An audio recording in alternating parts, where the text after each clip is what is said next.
So how was it? Good. Practice 5, I think there's a lot of carryover from spring that with our older guys I'm very happy with. I think that, I see a tremendous amount of effort. Their attitude's been great.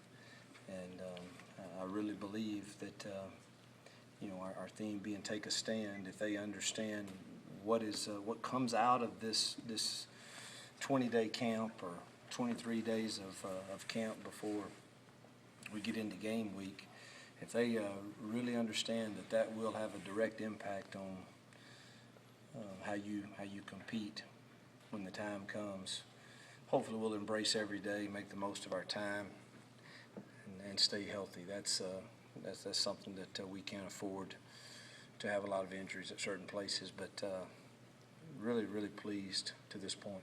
How much hitting did y'all do today? We hadn't taken to the ground any. And I don't know what other coaches' experience is, but the hitting is not really what causes the injuries as much as it is the falling and when collisions are happening in the interior of the line in that front seven and people are falling on people that are unaware. That's what happened to Herbert. We didn't even have pads on, but if a lineman loses his balance and he's trying to recover on getting beat by a defensive line movement, those are when those dangerous things happen. And then usually just in the planning and cutting, that's when they mostly happen, and I have so little control over that. But we still are not going to take to the ground an awful lot, but we're being physical at the point of attack. Since Herbert, has everyone been healthy? I think so. I mean, you got Taz Ettering's got a turf toe that slowed him down some. Liggins has got a little hamstring that may cause him to not get every period. And Aaron Morris hadn't been turned totally loose yet, but he's looked good in the periods that he has. I think that's it. We had Vanderberg went down today. I hadn't heard on what that was. And that was just in an endo drill. How does Liggins catch the ball compared to when he first started? He's got wonderful hands. Mm-hmm. He's very confident right now in catching the ball. So, been real pleased with him. Any newcomers caught your eye? Dylan did today. Dylan Barrett. We need another tight end or two. He and Taz and Hunter and Ty are all kind of battling for that. Thought he had a good day, and we've had 2 really good days from string, which is really pleasing. On Aaron, it looks like physically he just looks a lot better. It's like he just. I want one of you guys to post a before and after picture. I really do, because he looks like a different guy out there, and hopefully structurally everything's great, and he can have a great senior year. What is your plan for Justin Bell in camp? Looked like he was with Sooners. He's working, one day he works guard, next day he works center. So we're just going back and forth. With him there, Conyers is working center and tackle.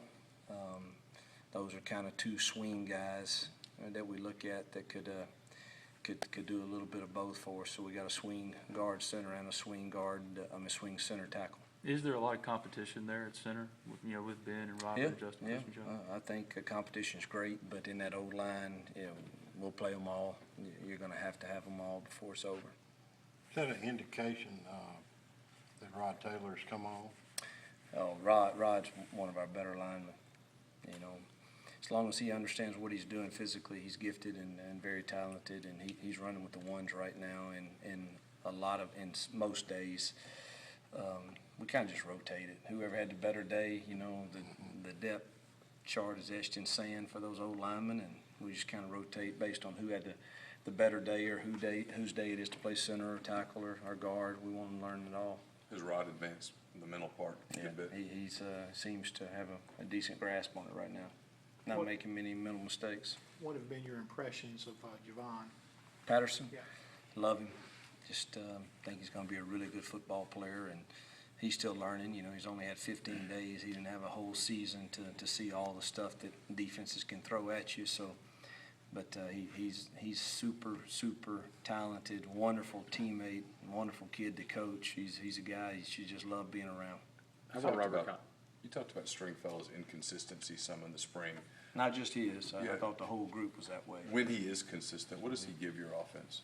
I think he's a big, strong, very, very difficult matchup in one-on-one, very similar to Laquan. And that if you want to get him in a one-on-one, the throw does not have to be perfect, and he doesn't have to be wide open. He's just so big and physical that he can still make the catch, and he made 3 or 4 of those yesterday and today that were very impressive.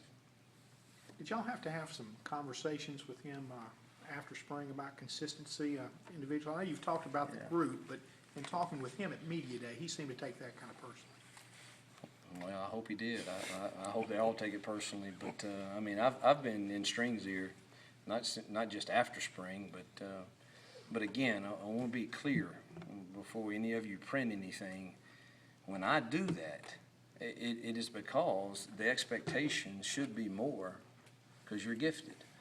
And I mean, what kind of father or coach would I be to not challenge you on issues or on things that would keep you from being your best? And it's not in a demeaning way ever. It's in, look, I want you to achieve everything that you can, and I think there's more. And here's why I think you're not there.